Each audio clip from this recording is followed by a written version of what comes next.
Bom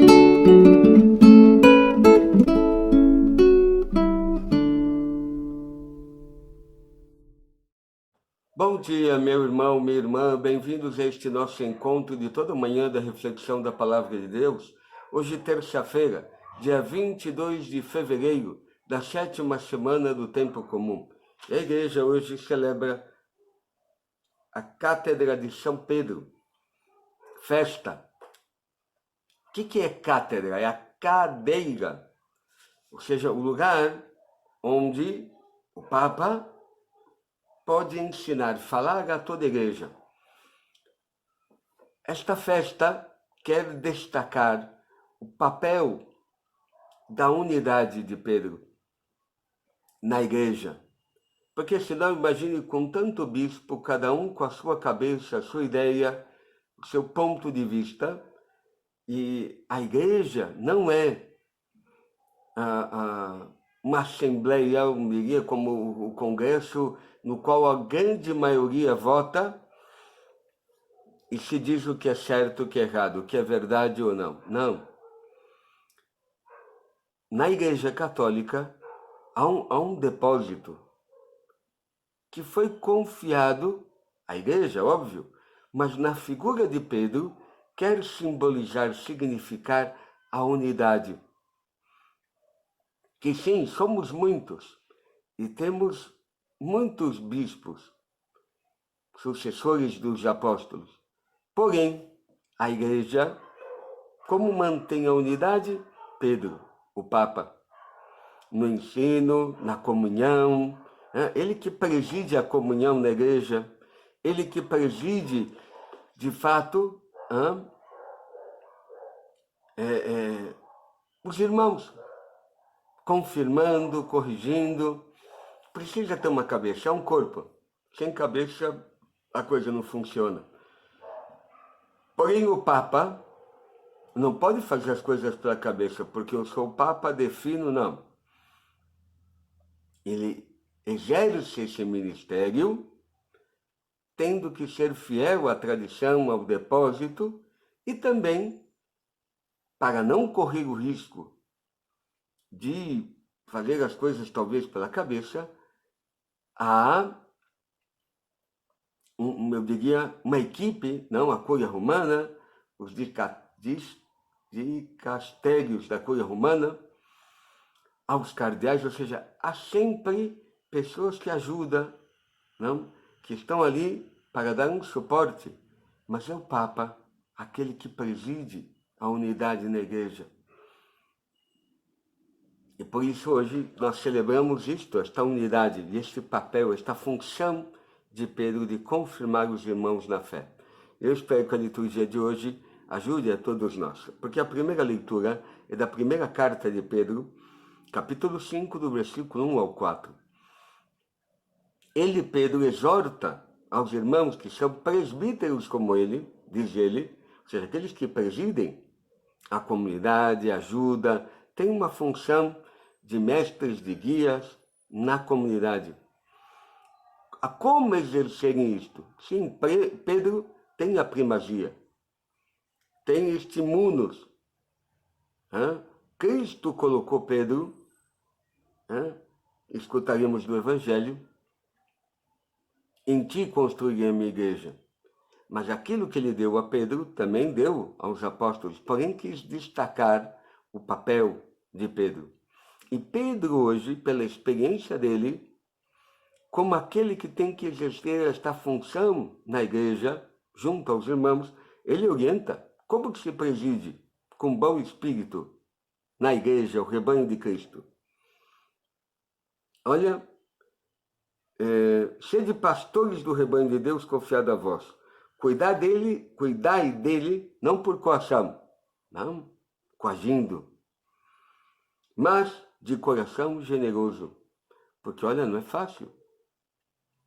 Cada pessoa é diferente, é um seu jeito, e você tem que acolher a todos com generosidade e ainda ser este papel de unidade, de decisão, de tudo, mas não por coação, não forçando, não, eu diria, fazendo a violência. Não por torpe ganância, apenas por dinheiro. Não. Ainda que as pessoas muitas vezes são generosas, hein? E nos dão, e nos ajudam, etc. Mas livremente, sem amarra, porque se você se vende a este dinheiro que lhe dão, a estas coisas que te dão, como se quisessem te comprar, você fica amarrado, não corrige, não fala, não exorta, não ajuda o outro. Tu tens, diz Pedro, que presidir livremente. Como dizendo, cuidado com o dinheirinho, o soborninho, porque senão te vende e te amarra do teu ministério.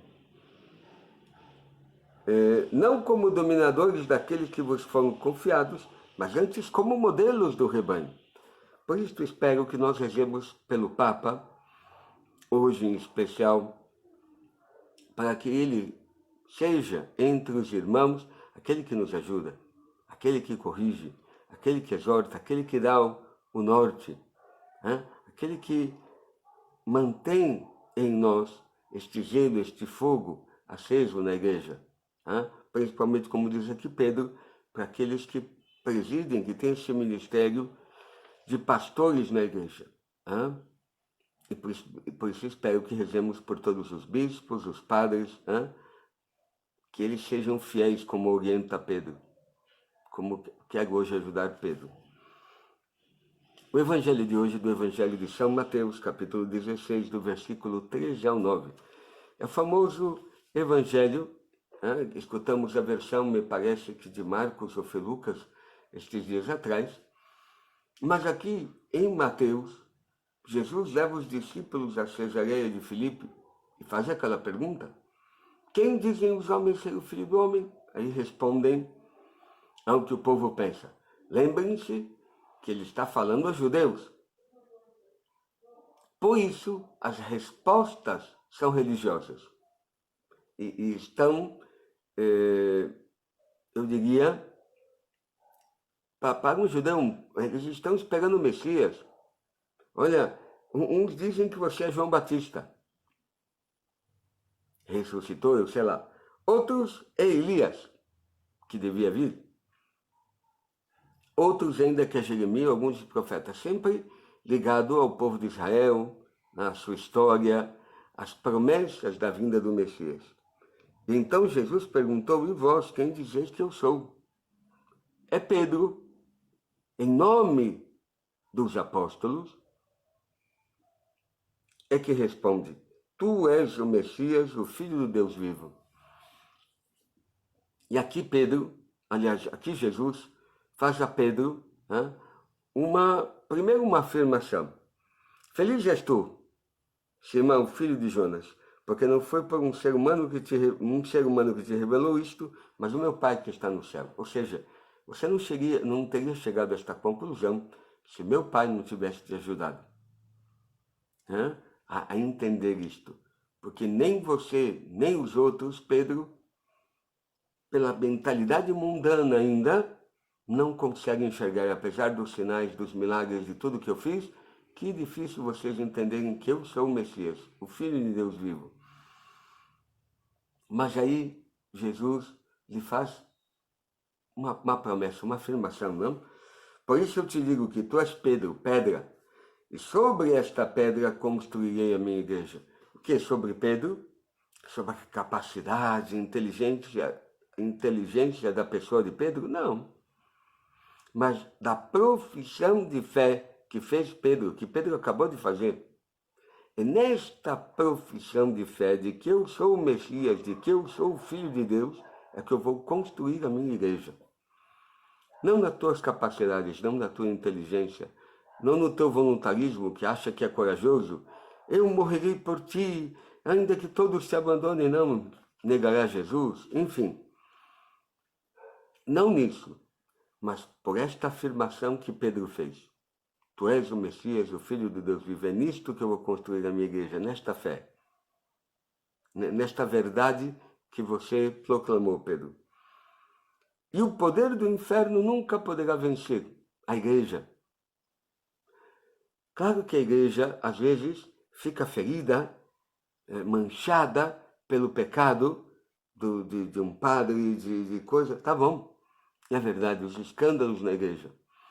Mas o Senhor lhe dá uma assistência, uma defesa, e principalmente aos papas. Quando eu estudei, né, na faculdade de teologia, a história da igreja, apesar até nas épocas mais complicadas da igreja, em que tivemos papas em que a sua vida moral, eu diria, não era das melhores. Porém, que coisa, doutrinalmente, há uma continuidade de magistério, de ensinamento. Não há um papa, por mais que ele tivesse sido moralmente frágil, débil, pecador e aprontado, mas a nível doutrinal, moral e fé, nossa, há uma continuidade, né? A nível de documentos, de ensinamentos, é maravilhoso. O Senhor dá a sua assistência à igreja e a protege, a defende. Defende também da nossa fragilidade, da fragilidade do homem que leva a igreja. Por isso, Jesus está dizendo, sobre esta pedra eu edificarei a minha igreja. Não é sobre você, Pedro, tua capacidade, nem dos papas que virão depois.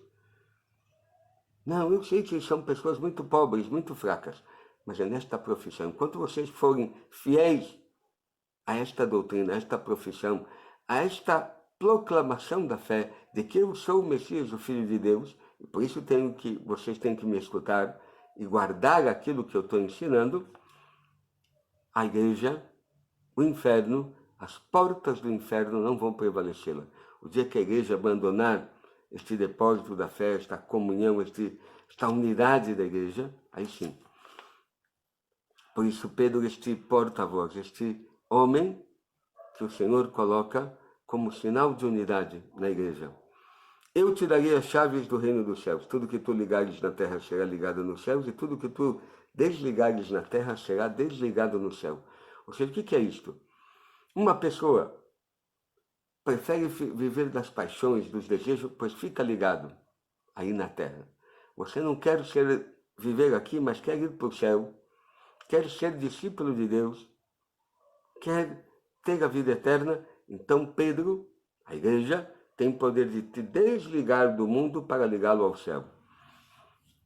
Isto que hoje Jesus está dando a Pedro como sinal de unidade, de primazia, também deu aos discípulos na ressurreição, no dia da ressurreição. Ele vai dizer mais ou menos isto aos discípulos. Aqueles que vocês perdoarem estarão perdoados, aqueles pecados que vocês retiverem estarão retidos. Ou seja, quase é a mesma coisa de dar a chave. Por isso espero que hoje rezemos pelo Papa Francisco, nas nossas orações no dia de hoje, e peçamos que o Senhor o ajude, lhe dê a graça, o Espírito Santo, para que ele possa governar e guiar bem a Igreja de Cristo. Oremos. Aliás, eu faço hoje a oração coleta da missa de hoje. Concedei a Deus Todo-Poderoso que nada nos possa abalar, pois edificastes a vossa igreja sobre aquela pedra que foi a profissão de fé do apóstolo Pedro. Por nosso Senhor Jesus Cristo, vosso Filho, na unidade do Espírito Santo. Amém. O Senhor esteja convosco, Ele está no meio de nós. Abençoe-vos o Deus Todo-Poderoso, Ele que é o Pai, o Filho e o Espírito Santo. Amém. Até amanhã, meu irmão, minha irmã, para esse nosso encontro da reflexão da Palavra de Deus.